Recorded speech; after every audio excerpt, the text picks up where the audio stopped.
Welcome to a special edition of Game Day U. Now, I've said there's always chaos in college football, and this has absolutely been a chaotic week with the departure of Lincoln Riley for USC. Now, I'm Will Blessing, joined by Shannon Ehrhardt, Kaleigh, Tingelstad, and Ben Thomas. Now, first, reactions to Lincoln Riley leaving for USC. Kind of a shady departure from the OU program.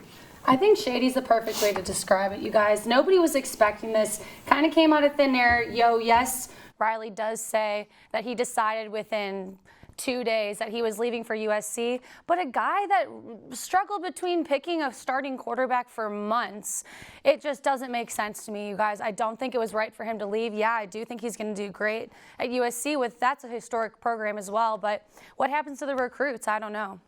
I mean, you've seen rumors about this has been a decision for a while. It's not an immediate decision like people are saying Saturday night. There's been rumors he's already picked out a house in LA before a couple weeks ago. So I don't know how sudden of a decision this is. I get after Bedlam losing that game while Oklahoma State is trampling around the state thinking they're the best team in Oklahoma, which they're not.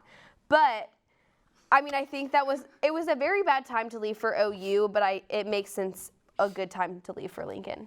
Yeah, it made sense in that period that the in-house visits opened up that day he left. So for him, the big recruiting mogul that he is, this was a prime opportunity for him to leave at this time, and the Bedlam loss just probably solidified it for him.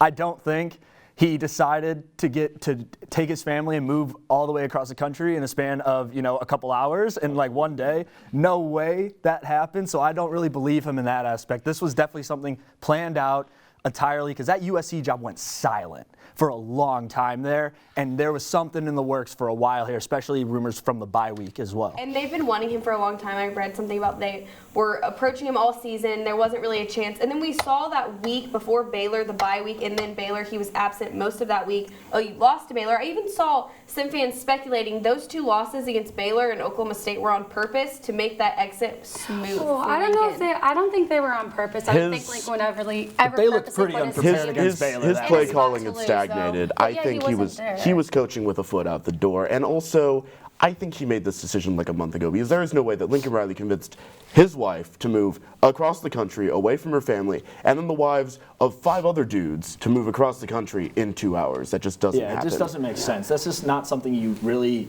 can do in a span of a day. And that's why I don't think we've seen OU finish their coaching deal yet, because it doesn't take a day to get a new contract figured out and everything planned and coordinated. So it was definitely a surprise, and obviously he pulled the LeBron. He left in the middle of the night with all the other coaches. Yeah. So it wasn't a great move, but for him, he was handed the keys to a Lambo from Bob Stoops. Bob Stoops stepped down early. This is his time now, I think, and that's what he saw was, I can go to USC and be the guy and build an entire program from the ground up. So why not take the opportunity? But I think it's just a weird timing. It's possible. I think it's absolutely weird timing too. And yeah, you mentioned that Bob Stoops gave up this job for Lincoln Riley. And I think everybody in Sooner Nation expected Lincoln Riley to stay for that 20 years that Bob Stoops was in the position and really win a championship, bring this team up from the ground. I mean, Bob Stoops gave Lincoln Riley this team, and now Lincoln Riley kind of just up and left it, which I think was extremely disrespectful.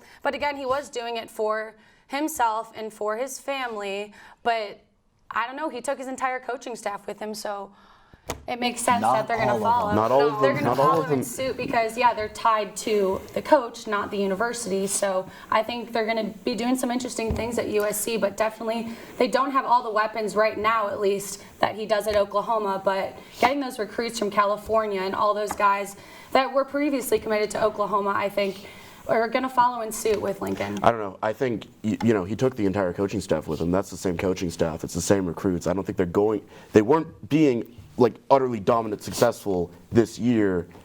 It's going to translate to USC. That was my point exactly.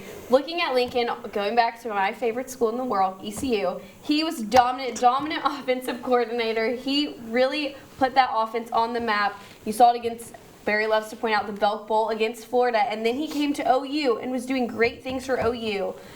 Kyler, Baker, those were his prime years, and then he's just gone downhill. And so taking some of the same players, taking a lot of the same team or coaches, how does Lincoln Riley expect to build this team from the ground up if he's taking some of the same weapons that he hasn't been able to use at OU? And again, But what weapons is he taking with him?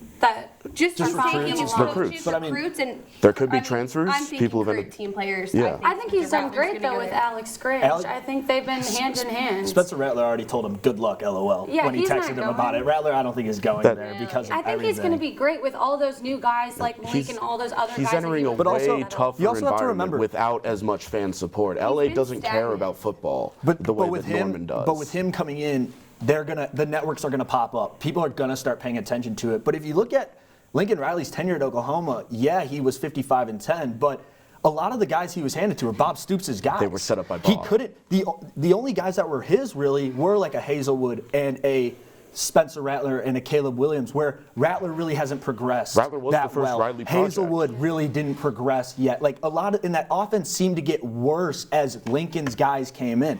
So it'll be really interesting to see if that was just Bob Stoops' guys, Kyler and Baker, or if Lincoln truly can recruit and build and develop these guys and become that USC powerhouse that they used to be not so long ago. And this goes back to kind of a similar argument. If he's taking all of the same coaches, he's going to run a similar offense where he wears all of the hats and controls the offense, and it's And not defenses are getting used to it. Exactly. Defenses are reading it now. Wearing Exactly. all those Yeah, hats isn't working for Lincoln, so he's not going to all of a sudden not be stubborn and say, okay, I'm going to get an OC, I'm going to get a quarterbacks coach. He's going to have the same offense, and how does he think that's going to work just at a different school? Exactly. Now, Does USC take the speed D? But he's also moving to not the gonna take that Pac-12 where trademark. he is going to the Pac-12 to win championships. And that's, I think, part of the sole reason why he left OU is because he didn't want to go into the SEC. Not even including what Joe C said, and he said Lincoln was totally on board about this, but that mentality, he was silent after he heard that, after they found out that they were moving to the SEC. I didn't see him say one thing on Twitter, on social media, or anything, any press The conference. little snake that Lincoln Riley is, he wants total control. Right, Yeah. exactly. You see, he and wants total control of his offense. He wants total control of everything. And he how wants he total manages the control of the media, too. conference. Yeah, The manages the media. He loved being in the Big 12 because every year Was he his. dominated and it was his. And now it's not. SEC, Kirby Smart, Nick Saban would have made him look like a joke, honestly, because that offense was getting worse. And Nick that Saban's is already made him very look like a strong- joke in Exactly. the Orange Every Bowl in SEC coach has already made him 2018, look like a yeah. joke. So by going to the Pac-12, where your competition is Mario Cristobal and Oregon, Maybe. where and maybe in Utah, where that's kind of like your Iowa State, Texas kind of thing, like he's going to go there. He can build that program fast. And he doesn't because have to it's play USC. every team every year. It's an easier path to the championship. He will have control and just win conference championships, make it to the college football playoffs, and get smacked by Bama and Exact same Georgia thing every he year. did. Again, it's going to be the same So what's the pattern. difference? So exactly. Yeah, the like what's the? difference? That's what I was. But like, hey, a $6 million house in LA and an Hey, unlimited 24/7 private jet. That's pretty Tax- solid. I don't know, taxes, man. I property don't know. taxes, And the thing with USC is that was a school that's a blue blood of college football. They were this dominant team, and people want to put them on prime time. They want to watch USC come back to be the program they used to be. And so, yes, he's stepping into the most logical situation to become that prime time, because Oklahoma going to the SEC is not going to give Lincoln the championships, that fame that he wants. See, Oklahoma's going to be like Mississippi State when they go to the SEC. I don't know about hate to that. Yeah, maybe starting I don't know out. about that. I think they Starting can I really out, develop. I don't. think the first 2 to 3 years, I think absolutely. This I is think the actually- coaching They hire have no makes it right different. now. They have to start Well, obviously from they scratch. don't. This is actually they haven't a hired perfect- They have to anybody start from yet. scratch. Well, this is and actually a perfect segue to possibly build into SEC. Let's stop talking about Lincoln Riley. Let's talk about who they can add into who is the next head coach of the Sooners. Well, I think that we all kind of are in the I mean, I've been saying it for here. weeks now. We all want Brent Venables. Brent Venables, the DC at Clemson. He's the guy. He's been at Oklahoma before. He has that experience. He knows how this program works. That I think he could be the guy to step in, and I think that he's been wanting that head coaching spot for a long time, and he hasn't had the opportunity to get it. This is the perfect time for him to step into that position. All right, Ben, Kaleigh, who's filling out the assistant coaches? Who's coming in? Oh, I've already heard some things about some rumors, and real quickly before I get into that, I agree. Brent Venables is the guy. You guys know I've been harping on it since the day And why is the he the second guy? Lincoln Riley left, because he is the only guy that can lead this team into the SEC. He is a very strong, tough defensive coach who has built a powerhouse defense at Clemson for years that has defeated Saban, that has defeated these top-ranked But offenses. shut out SEC And offenses. yes, exactly that. Shuts out. He knows how to beat SEC offenses and beat SEC teams, and to be already affiliated with OU and know what people want and know how to coach at OU with the recruiting that he can do. I think he is the perfect fit for this. He is like, there's nobody else. If there's anybody else that comes in there, to me, that is a loss.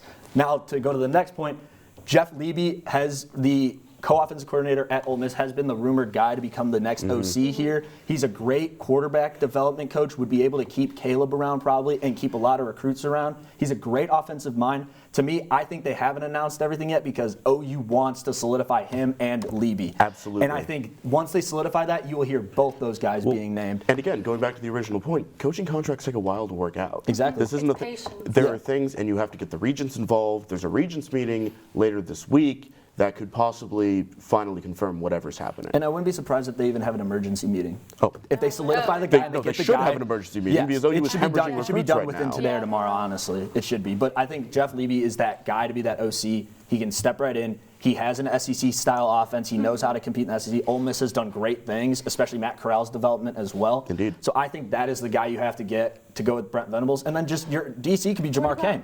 He's done great things at OU here. Exactly. I think he'd be a great What option. about Shane Beamer as the OC? No. He's not leaving South South Carolina. He's been there for a year. He's having a success. He's a head coach. Carolina You have a head kid. coaching job at an SEC school. You're not leaving. USC also though is not good They at all. almost lost to I don't know ECU. the last time they've been good. South Carolina. Which SC are you South talking Carolina? about? Oh, South South Carolina? Hey, they were good this year. They're bowl eligible this year. Yeah, exactly. They're bowl eligible. Anyway, okay. Congrats, Let's close out a little bit. Talking about bowls. Kaleigh didn't give her take on her assistant Oh, coaches. you're right. Yes, let's hear about Come that. on, I mean, don't I jump think the gun. I Don't think jump both the coach gun. makes Right, sense. Don't think it okay. hurts to have a defensive mind come in as head coach. We've seen the offensive mind of Lincoln Riley as head coach. It worked out in the beginning, but like I said earlier, I just don't see it. It wasn't going anywhere. If anything, it was declining. But we've all touched on this. It's the power of the first name starting with B. You have your Bud, your Benny, your Barry, your Bob, and now Brent. I think it fits. Right and drop him in Perfect. there. I think, Build him a I think he'd statue do already. great. Let's I go. think he'd do great. No, you're right. Now, we will have to see if Brent Venables is the guy. It'll be confirmed. Hey, maybe we'll do another show whenever the next head coach definitely is confirmed. But that's all the time we have. For Shannon Ehrhardt, Kaleigh Tingelstad, and Ben Thomas, I'm Will Blessing.